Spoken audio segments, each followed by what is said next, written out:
திருமணங்கள் எங்கே நிச்சயிக்கப்படுவதாக நம்முடைய பெரியவர்கள் சொல்லுவாங்க? சொர்க்கத்துல நிச்சயிக்கப்படுதுன்னு சொல்லுவாங்க. சொர்க்கத்தில் நிச்சயிக்கப்பட்ட திருமணம் சொர்க்கமா இருக்குமா நரகமா இருக்குமா? சொர்க்கத்துல நிச்சயிக்கப்பட்ட திருமணம் சொர்க்கமா தானங்க இருக்கணும். ஏதோ எங்க நடுவருக்கே கொஞ்சம் கன்ஃபியூஷன் வந்ததுல. ஆமாங்க. இப்ப கிளியர் பண்ணிடுவோம் பாருங்க.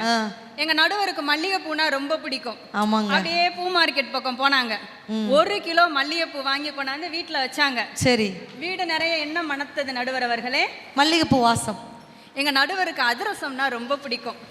எப்பெல்லாம் பலகார கடைக்கு போறாங்களோ 1 கிலோ அதிரசத்தை வாங்கி டப்பால கொட்டி வச்சிருவாங்க. வீடெல்லாம் என்ன மணக்கும் நடுவர்? அதிரச வாசமா வரும். எங்க நடுவருக்கு பிரியாணினா ரொம்ப ரொம்ப பிடிக்கும். எப்பயுமே கருவேப்பிலை புதினா செடி எல்லாம் வீட்டில் வாங்கி என்ன செய்வாங்க, வச்சுக்கிட்டே இருப்பாங்க. அவங்க வீட்டில் என்ன மணக்கும்?